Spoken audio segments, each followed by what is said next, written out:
Okay, welcome to the TD Accelerator Bootcamp. This is episode 1, Indicators and Tools.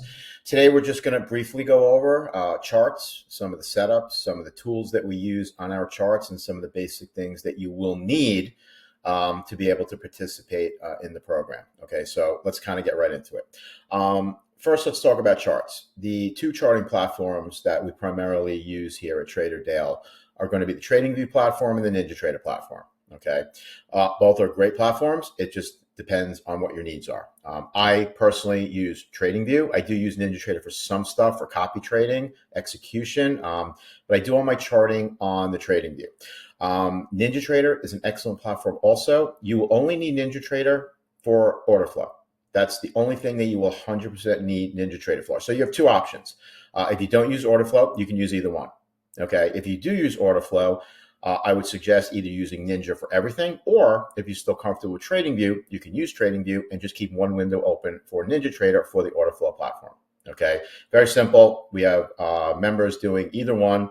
There's no right or wrong answer. It's just a matter of preference. Okay, so either TradingView or NinjaTrader. Okay, so let's get into tools. And for those of you who know me, and as you get to know me, you're going to see that I like to keep my chart simple. Okay, I am only interested in price action, liquidity, fair value gaps, and pivot highs and lows. Okay, and that's it. We don't need anything fancy on here to tell us what we're doing. Simple price action and liquidity and smart money concepts is everything that we need to do. So I have a couple of basic tools, really three, that I do use. So let's kind of get into it. Okay, so the first one is going to be a tool called ICT Kill Zones and Pivots TFO. Okay, it's by a guy named Trade for Op. Okay, but this is the name, ICT Kill Zones and Pivots TFO. Okay, and what this does is it plots color codes sections of the chart that outline the major kill zone times for each session. Kill zone times are major areas of volume and liquidity, and these are the times of day that you want to focus in on trading. Okay, now each session will have its own kill zone time. For instance, the Asia in blue has a kill zone time of 8 p.m. to midnight. That's Eastern time, and that is color coded in blue. Then London is 2 a.m. to 5 a.m. Eastern time, and that is color coded in pink. Then we come into New York session for equities, okay, and that's going to be 8:30 a.m. to 11 a.m. Yes, 8:30, not 9:30, because we want to capture the hour before for all the economic news. So the kill zone time for equity indices is going to be 8:30 to 11. And then we have New York PM, which is going to run from 1:30 to 4 p.m. Eastern time. Okay, so let's kind of look at the settings. All right, and these are going to be the settings for equity indices, and you can pause your charts here and just take a look and copy these settings down and make sure everything is in conjunction. I have everything down here: Asia, London, New York, and New York PM. Okay, for currencies, gold and crude oil, there are a couple of changes. Okay, but just to kind of go through everything to show you exactly how I have everything set up, everything is pretty consistent. Okay, I pretty much use the default settings for everything, so there's really not much that you have to change. The only thing that I do like is I do like to extend pivots until mitigated. Once they're mitigated, I don't need to see them, so extend these pivot lines till they're mitigated. And I use the most recent sessions. That means anything unmitigated for 2, 3, 4 days, I don't have on my charts. I can go back and draw those lines, but I don't want them on my chart. I just want the most recent session highs and lows to be viewed. Okay. Now coming up here, okay, you're going to have Asia, London, New York, and PM. So these are the equity indices. Okay, settings. Okay. Now, if you're using crude oil or currencies or gold, we're obviously going to shut off the PM, okay, New York PM, and we're going to change New York AM to 7 a.m. Eastern time to 10 a.m. Eastern time, okay? And those are going to be your settings for gold, crude oil, and currencies, okay? Remember, we're only trading 4 markets here. We're trading the gold, we're trading the Euro USD, we're trading crude oil, and we're trading the equity indices in the NQ and the ES. These settings will be for crude oil, gold, and currencies. And the only real change is that we're shutting off PM, okay, and our New York AM is going to be 7 a.m. Eastern time to 10 a.m. Eastern time instead of equity indices, which is going to be that 8:30 to 11 a.m. and including PM. Okay, now what this indicator does and why I like it is because it not only color codes the kill zones, but it also has lines that extend out from the highs and lows of these kill zones. Okay, and these highs and lows of these kill zones are very important areas and draws of liquidity, and we use them every single day in day trading. So just having these all marked up on my charts every morning that I come in, okay, I know that I don't have to draw them, and I know where all the overnight highs and lows are in each sessions, in each kill zone session. And again, those areas are going to act as major supports and liquidity as we trade. And when we go on to more methodology and charting type of videos, you're going to see why. Okay, but that's the first thing you're going to put on your chart. Okay, the next thing you're going to put on your chart are fair value gaps. Okay, we need fair value gaps because everything that we do revolves around fair value gaps. So there's a nice tool called FVG/IFVG by Nephew Sam. Very simple. Okay, put it on your chart. Okay, I use the default settings. The only thing I change is that filled fair value gap. Instead of close, I use HL because HL will eliminate the fair value gap once it's mitigated. So that way I get rid of mitigated on my screen. If you set it to close, it will have to close above or below that fair value gap. And that's not something that we need. Okay, so set it to that. Then maximum bars back to find fair value gaps.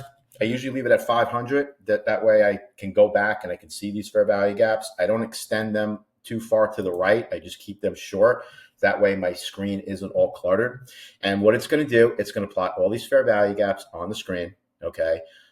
If there's two of them, it's going to plot them. If there's little ones like here, they're going to plot them. And that's why I use it, because I'll put the indicator up and I want to see everything. Now, obviously, I don't need the indicator to see a fair value gap like this. Okay, I can see this with my own eyes. I can draw them with my own eyes, not a problem. What I really use it for is to just make it easier and also see those fair value gaps that I may not realize. Like this 15-minute fair value gap right here played a big role, okay, in London session. And then this 15-minute fair value gap right here, which is already mitigated, that's why it's not here anymore, played a huge role in New York session. Okay, so basically what I do is I put them up, and then what I'll do is I'll just draw the important ones out. I'll do this. I'll just have this. I'll make a bearish fair value gap rectangle, and I'll extend it out. That way, when it does get mitigated, if okay, I keep it there because this one will disappear. And then if it does inverse, okay, I just take that color and I turn it yellow, and that's my inverse fair value gap. Okay, that means the fair value gap has been inverse to the upside. Okay, but once I have everything drawn out, I'll just hide the indicator. And that way I just have these boxes that I've drawn on my charts. And that way I can color code them. I can take them off when I need to. I will use bullish, blue for bullish. Okay, and I will use red for bearish.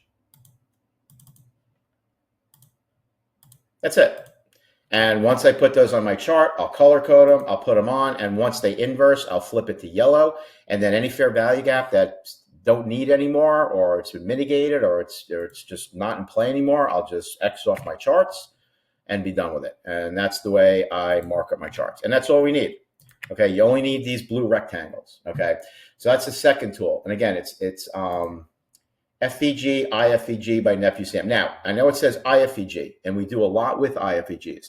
Okay, but for some reason that IFVG was just updated and added about a week ago, and for some reason it doesn't seem to be working. Maybe they're kind of working things out, and if they do get it worked out, it could be an interesting tool for us because we do use IFVGs, and that will help a lot of people, so stay tuned. But right now I just have show FVG. If I put show IFVG, it just doesn't do anything, so I don't understand exactly what it's doing. But when they work that out, hopefully it will be something.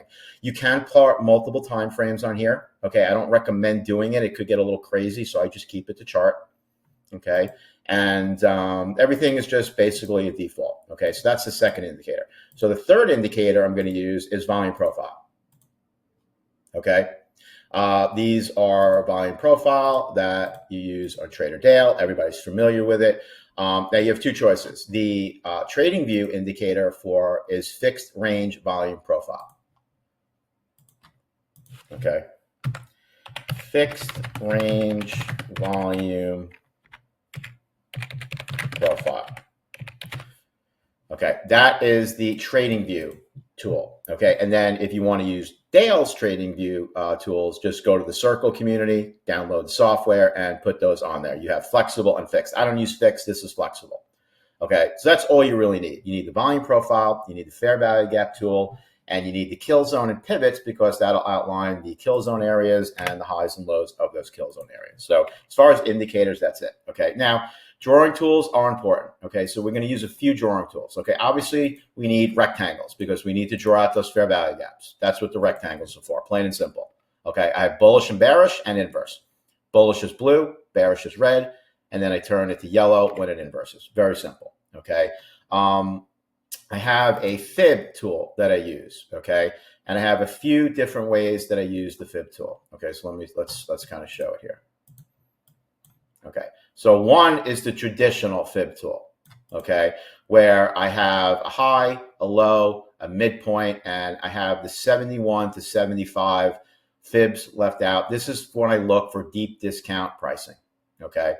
The other fib that I have will be my premium discount fib, which is just going to mark out the high, the low, and the midpoint.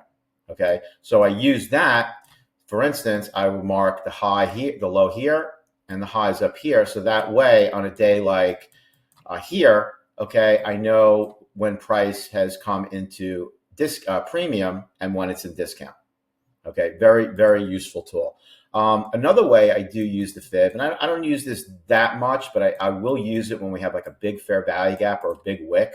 Okay, I will turn my fib into quadrants. Okay, so if you see here, I just have the fib divided into quarters: quarter, half, 3/4, 0.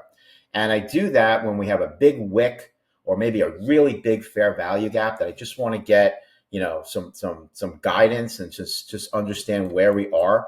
Okay, an example would be, you know, this big fair value gap right here to the left.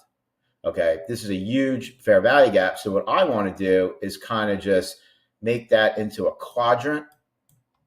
Okay, and why this is important, because as you see, each of these quadrants are important. We had resistance here at the quarter, then we held the 0, and then we moved up and we moved past the 50, but we had resistance at the 3/4.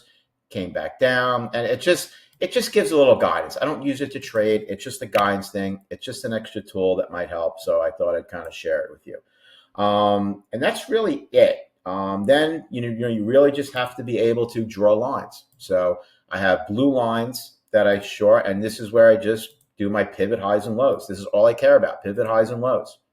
You want to be able to draw those.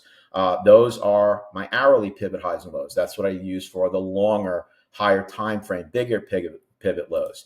And then I will have black lines to do maybe my 1 minute or my 5 minute when I'm intraday trading, just to, you know, these really intraday levels. That way I kind of keep them separate. And then I have a trend line, which I just keep in red. Okay. And this is just to kind of, you know, mark out SMTs. Okay. Trend line liquidity, which is important. Okay, if I want to make this an SMT, I just go to my SMT save thing, and now I see SMT where I have the line listed SMT. So if I'm trading NQ and he has an ES SMT, I'll mark it with there, and that's it. That's it. I don't mark up my charts with anything crazy. I just use a few tools: the kill zones, the fair value gap, and the fixed range volume profile. And I just need some marking tools: the lines, the trend lines, the fib retracement, and the rectangles. And that's all you need. That's all you need to start. Okay. And as you go through the program and through these videos and you understand the methodology, you'll understand exactly what I'm talking about.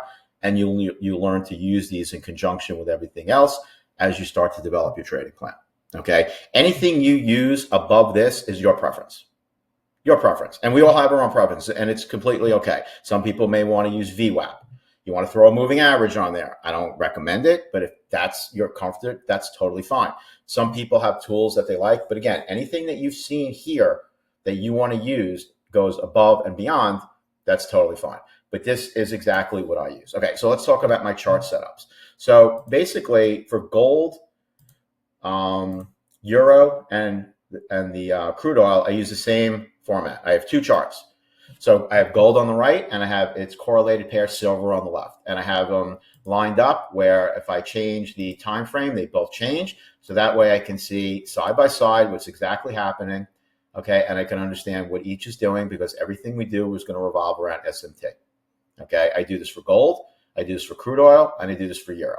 Now, gold, I have gold and silver because silver is the correlated asset. On the euro, I'll have the GBP here. And on crude oil, I'll have RBOB of gasoline. Very simple. Okay.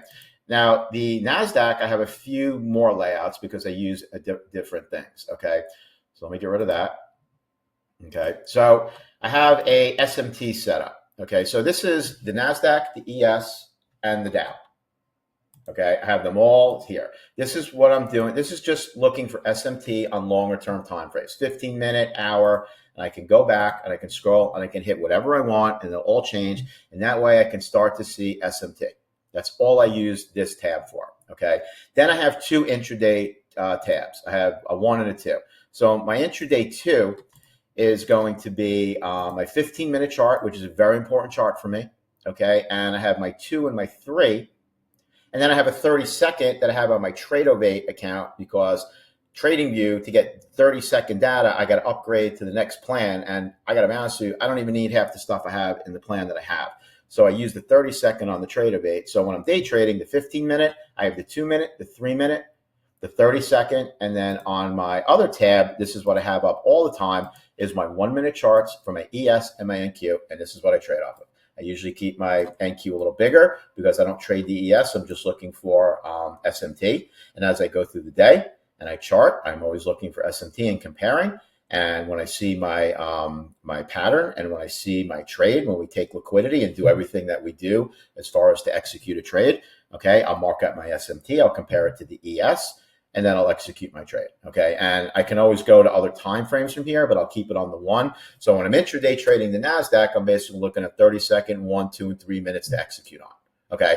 Now, gold, silver, gold, oil, and the euro, those shorter-term time frames are going to be a little higher, maybe 3, 5, and 7 to execute on, and really getting, my plays from hourly and 4 hours, so that way I don't need as many charts up as I do the NASDAQ. But the NASDAQ's really more my baby. I have everything up. I'm taking more aggressive trades, 15 minutes, 5 minutes, 1 minute. That's my higher time frame. So it's just kind of a little bit different scenario. But as you can see on all these charts, I have nothing on here but fair value gaps. Okay, I'll put a volume profile up when I need it. Okay, and my kill zones and pivots are on all my charts, so I know exactly where I'm trading, and that's it. Okay, so again, anything above and beyond this is your preference. This is how I set up my charts. I like to keep it simple. I strongly recommend you do the same as well. Okay, so that concludes episode 1. We'll see you guys in the next video.